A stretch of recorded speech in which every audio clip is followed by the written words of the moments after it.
welcome, welcome. So today I want to talk about saying no more, about setting boundaries and conserving your energy. Many different schools of thought and motivational speakers talk about the opposite. They talk about saying yes more, getting your to-do list done, just getting started, and the like. And what I want to differentiate here is that for some people, that is a necessary motivational talk to listen to. For people like me, that is not the case. Because chances are, while I'm listening to that podcast telling me to just get off the couch, I'm already off the couch. I'm listening to a podcast, I'm doing 6 things, and I'm moving and shaking as I'm doing them.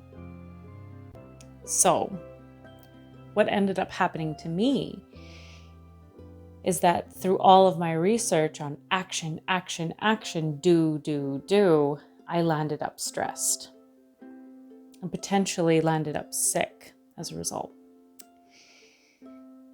So if you are very much the person who's always moving, always going, and can't relax, then this episode is for you. If you're the person who needs that jolt of energy, maybe not the episode for you. Because I want to talk about relaxing and setting aside time for rest, learning how to say no, setting boundaries with friends and family, overwhelm, pushing, flow state, all of those types of things. So this really showed up for me when I was going through my cancer journey. When I was feeling extremely ill, I couldn't do things. And that, even now, is very difficult for me. My mind was there. I wanted to do things. I just physically couldn't. And I had to ask people for help. And that was extremely uncomfortable for me. So through necessity, through days where I couldn't, I had to let people help me. And what I found was I started to enjoy, with a side of guilt, being able to just sit, being able to say to my friends and my family, I can't come to this thing or do this thing. And my life went from engaged and crazy to peaceful and flowing. So while many people were telling me, oh, I'm so sorry that you have cancer, I'm so sorry that you're sick, I had this feeling of like this secret guilt because I was enjoying relaxing and not being so busy alongside being very, very sick. Yes, but I was so enjoying just being able to relax for once. So coming out of my treatment now, there's been a lot of fear around going back into my life. A lot of people have asked me, how do you feel afterwards? And I would say one of the biggest things that have come into my mind frame is this fear of going back to this really busy, really engaged, really pushing personality that I had prior to this. And that has been so scary. So I have to be very intentional moving forward to do the things that I'm about to talk about now. Because I think that there's many different parts to healing. And for me, healing this person who nothing was ever enough, ever, has been one of the biggest lessons, has been one of the biggest healings. That compassion, that gentleness, and that kindness that I was so needing has been something that has set me free. And I'm still working on it. And it is practice. So everything that I'm sharing with you now is everything that I can think of that I have learned and that I am currently implementing into my life. Okay, so I've got a couple steps here. The first one is how to say no. So this is not an area that I was at all comfortable with. Someone says, hey, do you want to come over for a fire later? My answer is always yes, whether or not I have the time or I feel for it or whatever else. My answer is yes, because I panic and I don't know what to say. So yes, hey, can you work for me on Saturday? Yeah, for sure. I mean, never mind the fact that I've got a billion things on the weekend planned, but I'll find a way just so that you can relax. Sound familiar? So, some ways that have been really helpful for me to say no. If you are not feeling like you're comfortable with just flat out saying no, there are some statements that I've started to utilize that have been really beneficial to me. So if you want to say no, then you can say something along the lines of, that sounds really great. I've set aside some time for catching up on things around my home. Or, thank you so much, but I've set aside some me time. That would be a great way to show that you are self-preserving. And how much respect would you have for that person, I think, who said that to you? Like if you said, hey, can you come help me around the house? And someone said, I would, but I have set aside some time to take care of myself that day. I think I would probably like, wow, that's good for you. That's how I would feel. But if you're not comfortable with that, then one that really works for me is saying something along the lines of, okay, thank you very much. Let me chew on this and I'll get back to you. And then from there, once you've stepped back from kind of that panic moment, you're able to rework and redecide whether or not that's something that you do in fact want to do. If you've got something that you'd like to tell them that you're not able to, a plausible, real, and truthful excuse, or something along those lines. But I find that just saying yes, it can be so draining on a person. And I myself have had to learn to utilize some of these statements. And one that I would caution you against would be to say, I can't, I'm busy. And the reason why is because whether it's true or not, if you identify as busy all the time, then you will continually perpetuate busy. And this is something that I've been very guilty of. If I could say no, it was always because of the word busy.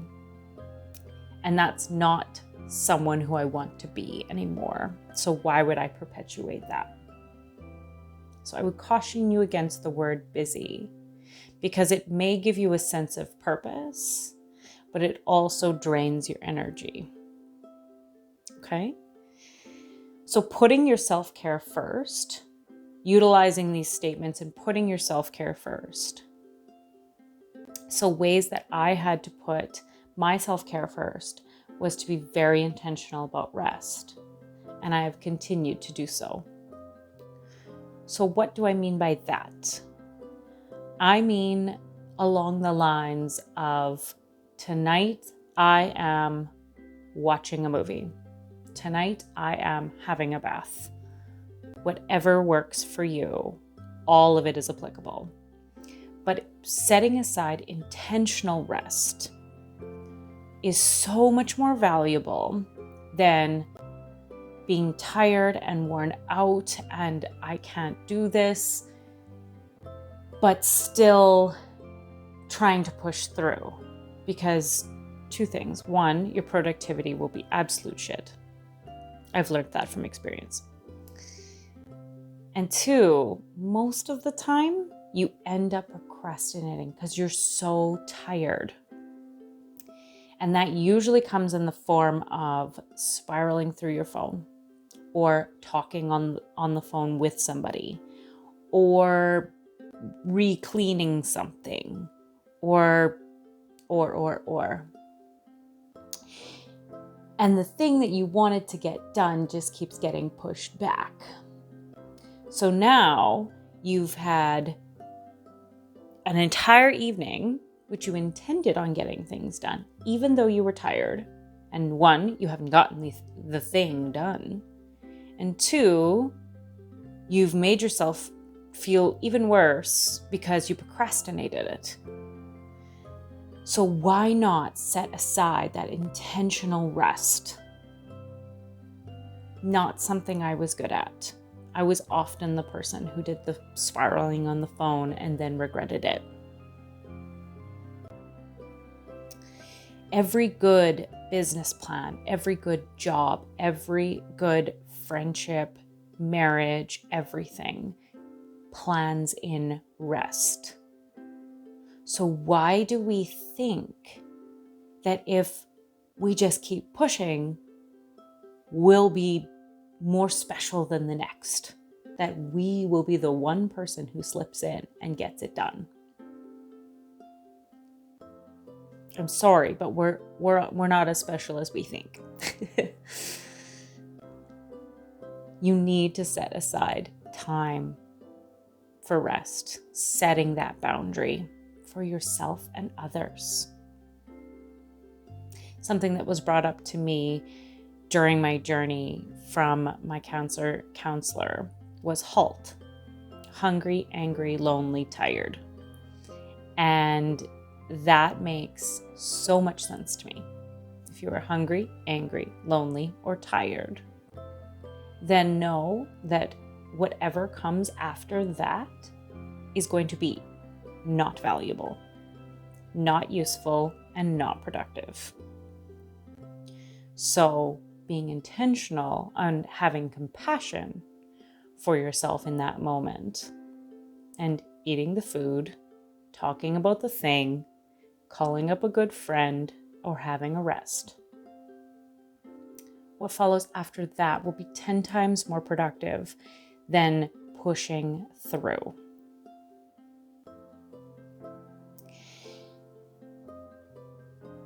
In regards to flow state only happens when we are feeling good, whole, and together. Pushing mimics flow state in the sense that, from the outsider's perspective, it looks like you are working and getting things done, but you are not in flow. Flow is when time just elapses and suddenly you look at it and you can't believe what time it is, and you've gotten so much done and you're looking back and you feel so full, so vibrant. Pushing is where every single minute feels like a drag and you need to take a break and you can't get on to the next step and all of those sorts of things. And if you're feeling that while trying to complete a task, I can almost guarantee you that you are hungry, angry, lonely, or tired. And that you have to set aside that time so that you can have that rest and come into flow state later. Because if you have that rest, flow state will get things done 10 times better than before. Now, these are the things that I have had to learn, and not easily. The amount of time that I have wasted being overwhelmed by having way too much on the go and pushing anyway would shock you. And the way I describe it is like walking through whipped cream. When you walk through air, there is no resistance. But picture walking through whipped cream. There will be a little bit of resistance, but not so much so that you can't get through it. And what I find is a good portion of my 20s, I was walking through whipped cream. So that little bit of resistance at all corners has been my constant companion. And what a sad way to do things, when all I needed was a me night. A night for me. For me, that's baths or movies. I love those things. One night of that and I'm good to go. But yet, a huge portion of the last 10 years have been spent with me pushing, and then breaking. And that has come out in all sorts of ways. In crying fits, in anger, in confusion, in ways that, I ended up feeling embarrassed or shameful about. And all I needed to do was take a me night. But yet I didn't do it. And I'm grateful to my cancer for that. This has been a really huge shift for me, is learning to set aside time. It's so unbelievably important and so, so rare, especially in my world.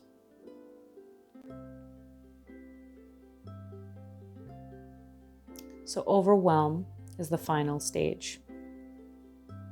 When you're feeling overwhelmed, a friend of mine was talking to me the other day, and she was saying how her home feels impossible.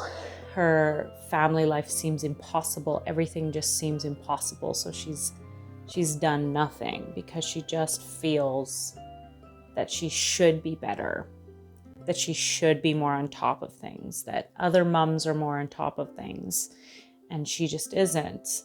And she's beating herself up about it. Sound familiar? And what I said to her was, number one, cut yourself some slack. Number two, take some intentional rest. And then number three, begin your action. So what does that look like? So cut yourself some slack.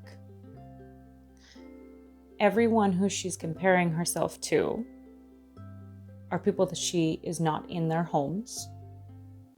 She has no idea how they're handling it. Maybe it's because they set aside intentional rest. And for that reason, they're very balanced. Or maybe it's because they portray a balanced person, but they fall apart every 5 days, just like I was doing. Either way, comparison will always leave you feeling that you are less, because you do not have the whole story. Second is setting aside intentional rest. So for her, it could be anything from as small as a night where husband takes the kids and she watches a movie and shuts the door.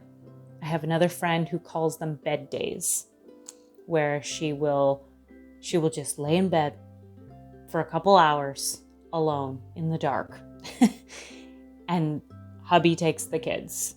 And that's also so appropriate and so helpful. Intentional rest could be as far as taking a weekend away. You know, in her example, hubby could take the kids for the weekend and she could go blow off some steam. But can you see how if you don't put the intention behind the rest, then you are instead just kind of procrastinating the pain. So you're spiraling through your phone because you don't want to be weak and need rest. But what's happening is that you feel no better. You are still in such an unhappy state. You've wasted a bunch of time and gotten nothing done. And now you're back to comparison. Okay? So say she takes this rest and she's very intentional about her rest and she comes back and she feels good. Whether that's a couple hours, a couple days. She comes back. What I find works for me, if I'm feeling overwhelmed, now this is more on the action side, but if I'm feeling overwhelmed after I've had the rest, very important, after I've had the rest, what I'll do is I'll pick a corner. So I'll pick a corner of my desk, a corner of the house, a corner of the yard, and I will just start with something. And I will not move on from that room, that corner, that area until every single thing in that area has been completed. Then I will move and I'll do every single thing in that area until it's completed. And then that way, by the time that you get from the south end of your house to the north end of your house, you've completed everything. If you only get from the south end to the middle, then you know that everything from the middle onwards is completed. And then you can start off the next day in the middle. But it's this trying to do 6 things at once that we get nothing done. So this goes back to presence. Okay. So to recap, what are some practical steps to coming out of overwhelm? Saying no, conserving your energy, and setting boundaries. Number 1 is say no. Say no more often, and always, always, always think about whether or not you would like to do something or whether or not you're people-pleasing. 2 is put your self-care first. So spend time being intentional about your self-care. Setting aside intentional time to relax in whatever way fits for you. Cut yourself some slack. Be respectful of who you are and what you need. Stop comparing. And finally, when you are in a state of overwhelm, after you've completed all of those steps, only then begin with being very intentional about whatever task you are doing. Don't do 6 of them, just do 1. Complete that, scratch that, and then move on to the next thing. So I myself will be going back and listening to this podcast. And I will think to myself, wow, that's a really good idea, Christine. Because this is an area that I'm still working on. And that is being intentional about my rest, my boundaries, and my needs. So I hope that you found this episode educational and helpful. And I hope that you go out and you live with compassion, love, kindness, and gentleness for yourself, and that you live free. Thanks so much, you guys. Bye.